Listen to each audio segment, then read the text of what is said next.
Hi நண்பர்களே, இது சனா சேவை மையம் யூடியூப் சேனல். நம்ம சேனலில் இன்றைக்கி என்ன செய்தி பார்க்க போகிறோன்னா, ஊரக திறனாய்வு தேர்வு இது தமிழ்நாடு அரசு தற்போது அறிவிச்சிருக்காங்க. இது யாரெல்லாம் விண்ணப்பிக்கலாம், எவ்வளோ உதவித்தொகை கிடைக்கும் அப்படிங்கிறத இந்த வீடியோவில் பார்க்க போகிறோம். அதுக்கு முன்னாடி நம்ம சேனலை சப்ஸ்கிரைப் பண்ணாதவங்க சப்ஸ்கிரைப் பண்ணிக்கங்க. 9ஆம் வகுப்பு படிக்கும் மாணவர்கள் 12ஆம் வகுப்பு வரை 1000 ரூபா மாதத்துக்கு உதவித்தொகை பெற விண்ணப்பிக்கலாம் அப்படின்னு சொல்லிட்டு தமிழ்நாடு அரசு அறிவிச்சிருக்காங்க. தமிழ்நாடு ஊரக பகுதி மாணவர்களுக்கான ஊரக திறனாய்வு தேர்வுக்கு விண்ணப்பிக்க அரசு தேர்வுகள் இயக்ககம் தற்போது அறிவுறுத்தியிருக்காங்க. ஊரக பகுதியை சேர்ந்த அரசு அங்கீகாரம் பெற்ற பள்ளிகளில் நடப்பு கல்வியாண்டில் 9ஆம் வகுப்பு படிக்கக்கூடிய மாணவ மாணவிகள் இந்த தேர்வுக்கு விண்ணப்பிக்கலாம் அப்படின்னு சொல்லியிருக்காங்க.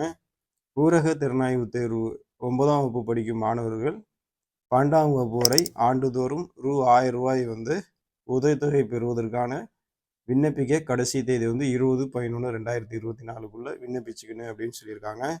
ஊரக திறனாய்வு தேர்வு 9ஆம் வகுப்பு படிக்கும் மாணவர்கள் ஆண்டுதோறும் 1000 ரூபாய் உதவித்தொகை பெறுவதற்கான ஊரக திறனாய்வு தேர்வு டிசம்பர் 14 அன்று நடைபெற உள்ளது அப்படின்னு சொல்லிட்டு அரசாங்கம் அறிவிச்சிருக்கு. அரசு அங்கீகாரம் பெற்ற பள்ளிகளில் நடப்பு கல்வியாண்டில் 9ஆம் வகுப்பு படிக்கக்கூடிய மாணவ மாணவியர்கள் www.dge.tn.government.in இந்த வெப்சைட்டில் விண்ணப்பத்தினதை பதிவிறக்கம் செய்து தேர்வுக்கான கட்டணம் 5 ரூபா, சேவை கட்டணம் 5 ரூபா, மொத்தம் 10 ரூபா பூர்த்தி செய்யப்பட்ட விண்ணப்பத்துடன் பணமாக பள்ளி தலைமை ஆசிரியரிடம் கொடுத்து விண்ணப்பிக்கலாம் அப்படின்னு சொல்லியிருக்காங்க.